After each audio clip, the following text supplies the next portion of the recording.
नमस्कार. सुरू आहे प्रसारमाध्यम स्पेशल राजकारणापलीकडचं गोकुळ.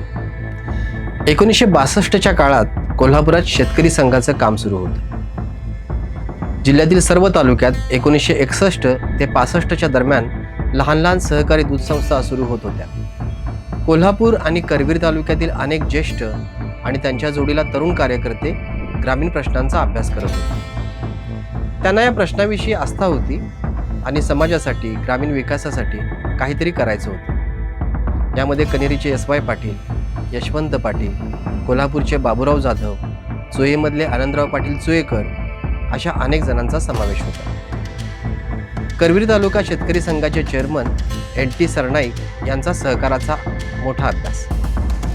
सहकार क्षेत्रातले एक ज्ञानी आणि तज्ज्ञ माणूस म्हणून त्यांचा दबदबा होता. त्यांनी एकदा आमदारकीची निवडणूक देखील लढवली होती. त्यांनी एक दिवस या सर्व कार्यकर्त्यांना एकत्र बोलावलं.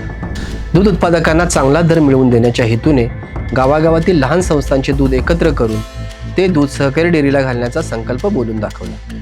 तो सर्वांनाच आवडला.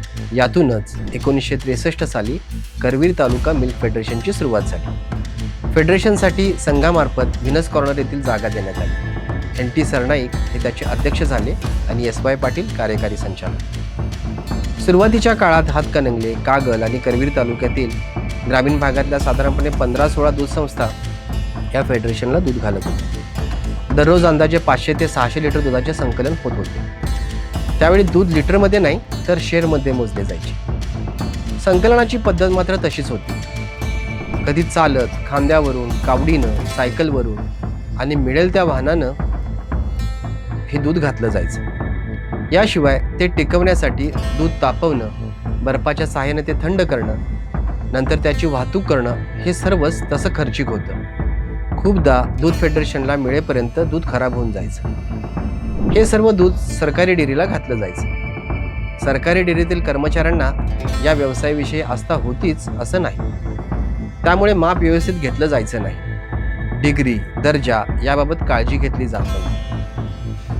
मिल्क फेडरेशनमधील लोकांना देखील या व्यवसायाचं पुरेसं तांत्रिक ज्ञान नव्हतं. विविध कारणं काढून फेडरेशनचं बिल कापलं जायचं. फेडरेशनला महिन्यानंतर बिल मिळायचं. त्यानंतर ते दूध उत्पादकांना वाटलं जायचं. दूध खराब होणं, तांत्रिक कारणातून फेडरेशनकडून दूध बिलात केलेली कपात अशा कारणामुळे फेडरेशनला प्रचंड तोटा होत होता. शासकीय डेअरीची परिस्थिती फार वेगळी नव्हती. पुढे शासकीय डेअरीला फेडरेशनची बिलं वेळेत देणं सुद्धा जमेना झालं.